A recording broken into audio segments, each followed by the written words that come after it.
MLA Arikapudi Gandhi విసిరిన సవాల్ను BRS MLA Madhavaram Krishnarao స్వీకరించారు. కేంద్ర రాష్ట్ర సంస్థలైన సిట్టింగ్ జడ్జీలతోనైనా విచారణకు తాను సిద్ధంగా ఉన్నానన్నారు. తన ప్రతి పైసా ప్రాపర్టీపై ఎంక్వైరీకి రెడీగా ఉన్నట్లు ప్రకటించారు. అరికపూడి గాంధీ కాదు, అబద్ధాల గాంధీ అంటూ ఎద్దేవా చేశారు. అబద్ధాలతో పబ్బం గడుపుతున్నారంటూ గాంధీపై ఆయన మండిపడ్డారు.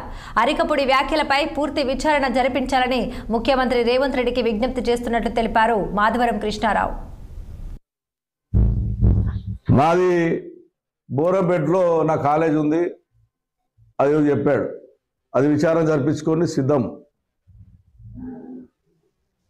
ఇంకేదో ఐడిపిఎల్ అన్నాడు, ఐడిఎల్ అన్నాడు, ఇంకోటి ఏదేదో చెప్పాడు. నిన్న నోటికి వచ్చినట్టు పక్కకున్న ఒక 10 మంది చెంచలం పెట్టుకొని అది తెలియదు తేక వాళ్ళు చెప్పింది తినక కట్టు విచారణ ఆలోచన లేకుండా మాట్లాడే మాటలు తప్ప అంతకన్నా ఎక్కువ ఉండదు. నీకు చిత్తశుద్ధి ఉంటే, నిజాయితీ పరుడోను అయితే నేను నిన్ను డిమాండ్ చేస్తుంది ఏంటంటే, నువ్వు తెలుగుదేశంలో నుంచి నేను జైన్ అయినాడు, నేను కండు వేసుకొని టీఆర్ఎస్ కండు వేసుకొని నేను ప్రజలకు వెళ్ళా.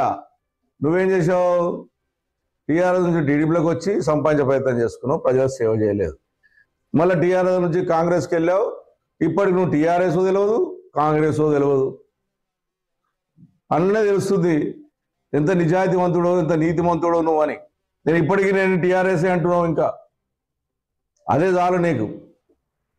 చంద్రబాబు నాయుడు గారు 18లో ఎలక్షన్లకు వచ్చి నీ కాన్ఫరెన్స్లో నేను రికార్డు పంపిస్తా, చంద్రబాబు నాయుడు నీ కాన్ఫరెన్స్లోకి వచ్చి